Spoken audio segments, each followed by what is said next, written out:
Now these are the sounds of the Hideous musical blitzkrieg. We're gonna give it to you like this.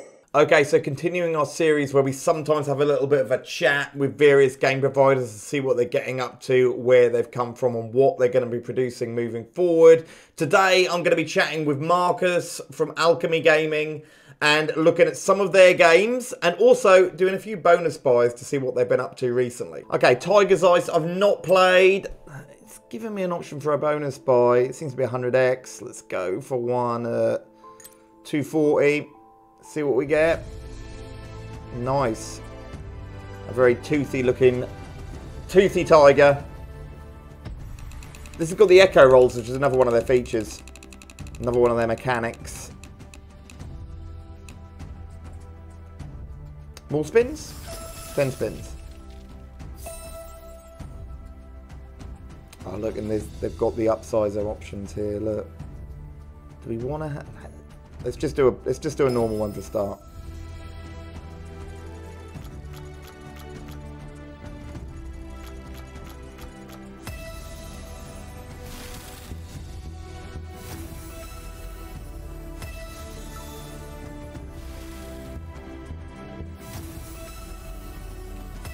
It's echoing. Oh, that's better. That's good. That's good. That's a good hit.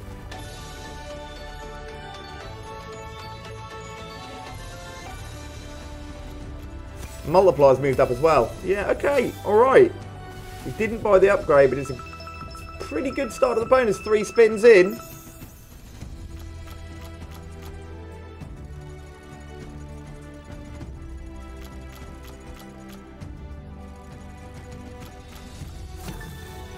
Aye, aye.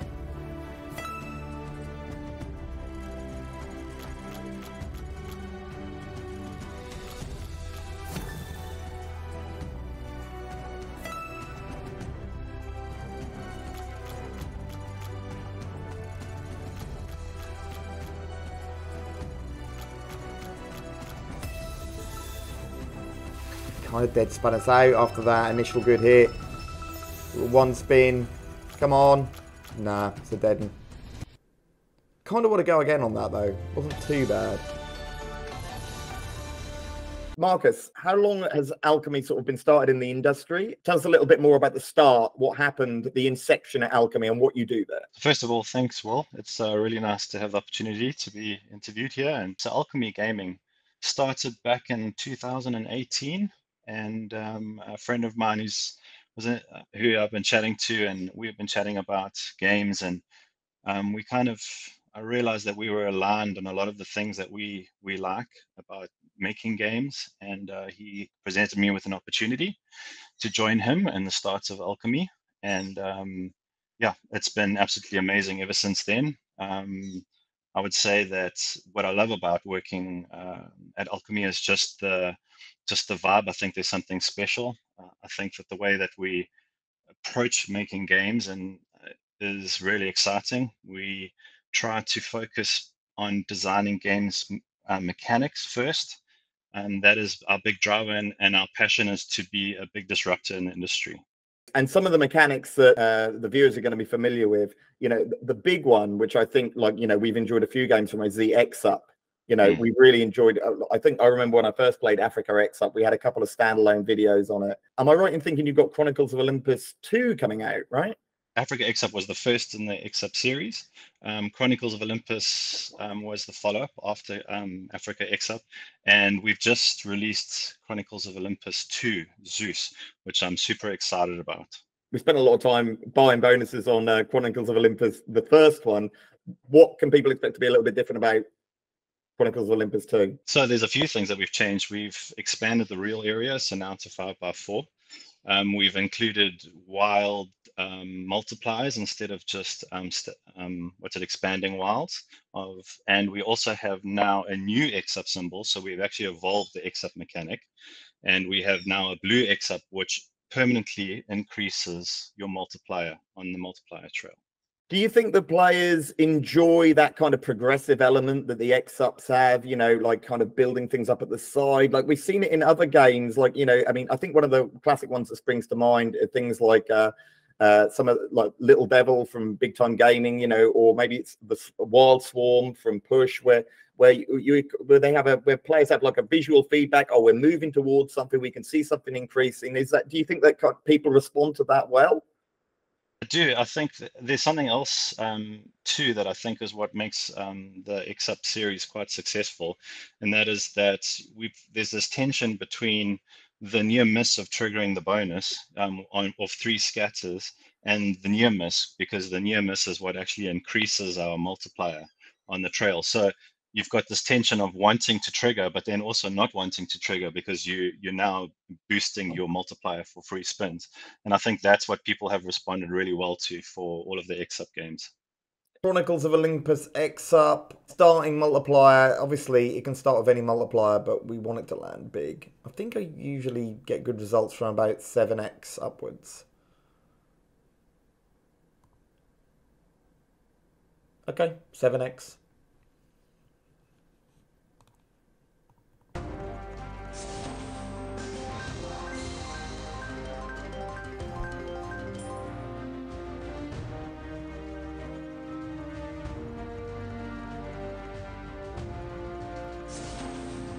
Spins can go by quick. I'm not saying that's good. How is that good?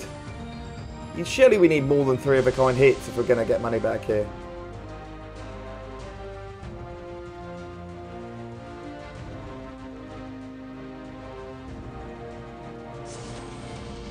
Yeah, that's not good enough.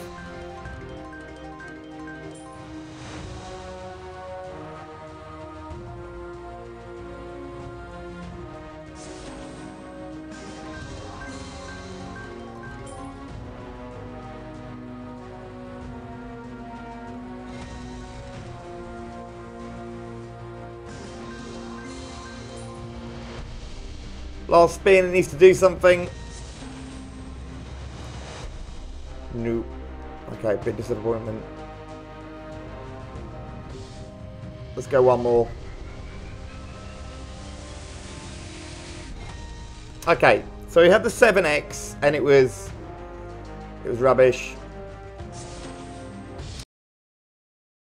This looks a little bit more hopeful.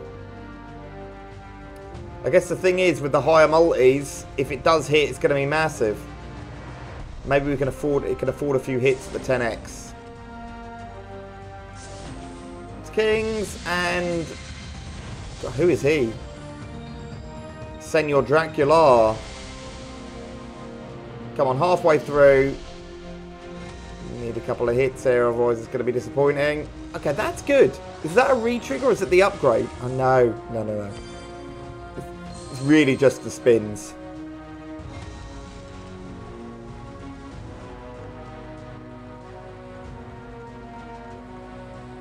It's really important we get a couple of hits now. You know what? That might be okay at 10x. Still a little bit short of money back. Okay. I think we're okay. I think we are okay here. How is that paying jacks? It's lit the jacks up all the way across.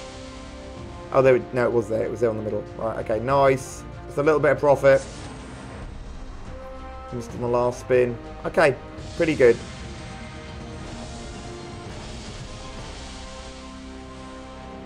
Is that the first thing that you're looking at when you're looking to make a new game? Are you thinking, right, okay, well, look, does the theme come first? Or are you kind of like, okay, no, this is going to have this mechanic, it's going to be like this, and then we kind of think about the theme afterwards? We definitely think about mechanics first. It's that is our primary driver, is how can we do cool new things that players are going to love and enjoy, and there's good opportunity for them to explore and, you know, discover new things. So that would be our primary drivers. We would come up with our new mechanics that we want to do. And then the hard part then is, for me, is pairing the theme up with the mechanics that we want to introduce to the market. Yeah, and games like the XUp, obviously, I mean, you've taken 2 really quite disparate themes. We've got Africa XUp, you know, sort of safari themed, and then over with Chronicles of Olympus, you know, I mean, you don't really get much more they're very polarized. Is that difficult in terms of the rest of the team? What the rest of the team have to do? Kind of like, okay, how are we gonna pull this idea and make it and sell it within this theme and concept? Is it difficult for the team, or is it something like you feel that the mechanics should be quite vanilla and adapt to any theme that you can put on them? If you look at the design of the XUp, like all the visuals around the XUp, they're actually quite different from the game themes themselves. And that is very deliberate, as we want the XUp to stand as a brand on its own.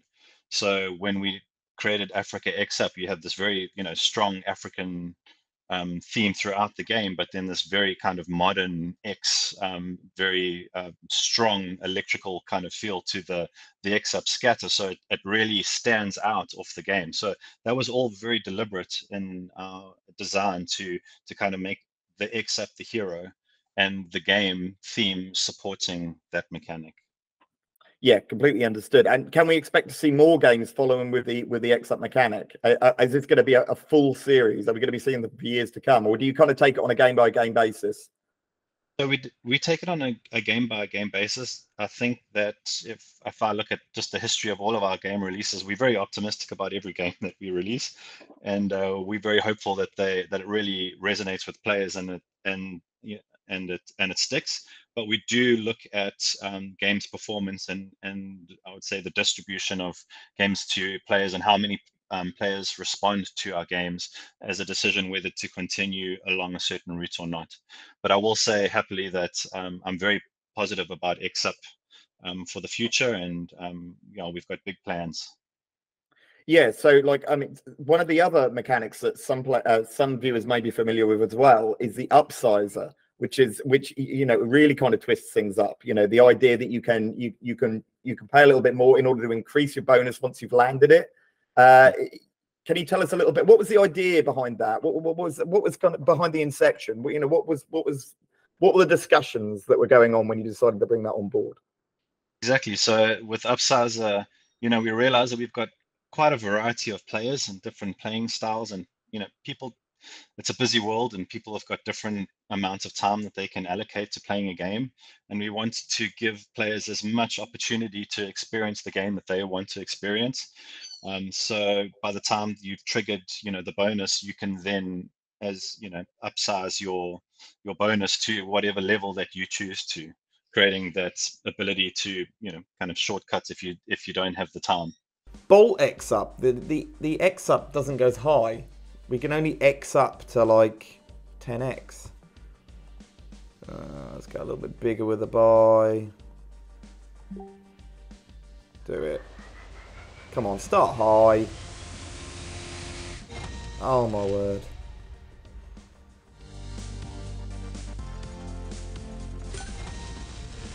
It'd have to really surprise us here.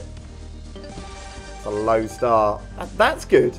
Maybe it just needs to land some good premium combinations.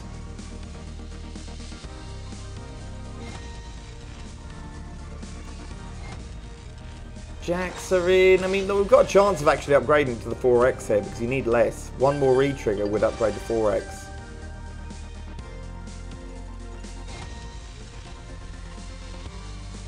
And we get the spins as well.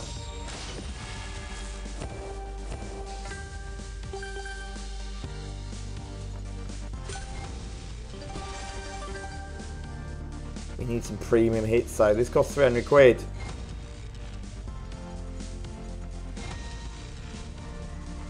Kings aren't going to cut it even with these upgrades.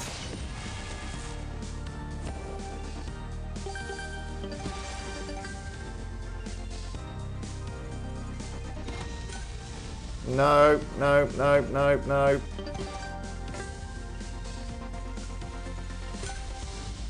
Oh, hang on. That's good. Might tip it over. Yeah, 96 for that.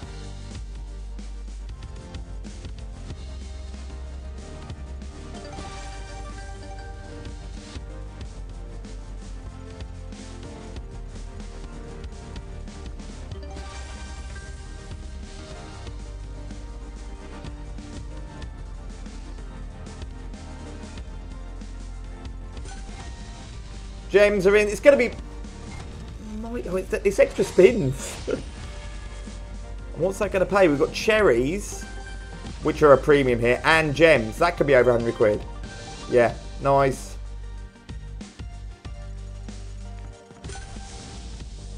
Nothing.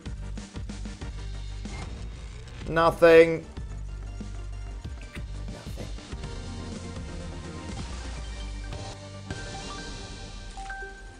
Moving into 2024 for Alchemy, how many games are you looking to release? Obviously, you know, you're rounding the year off with Chronicles of Olympus 2. 2024, how many games are you looking to release, and what are there any that you're particularly excited about? Can you give us any like little sneaky ideas about what might be on the horizon? Well, I will say that watch the space, because we're not done with Chronicles of Olympus. So there's some exciting new stuff happening fairly soon with Chronicles of Olympus 2 after Zeus. And then I can't really get into the details about any of the other games that we've got coming up, but I can say that we're doing a lot this upcoming year with the X-Up, and we've got a whole lot of other new mechanics that we're exploring, and I'm very excited about it. I think it's going to be a massive year for us. Marcus, it's been absolutely fantastic speaking to you. Thank you for giving us the heads up, and I'm sure a lot of the viewers will be looking out for some of these mechanics. Best of luck in 2024, and I hope to speak to you soon. Thank you for having me, Will.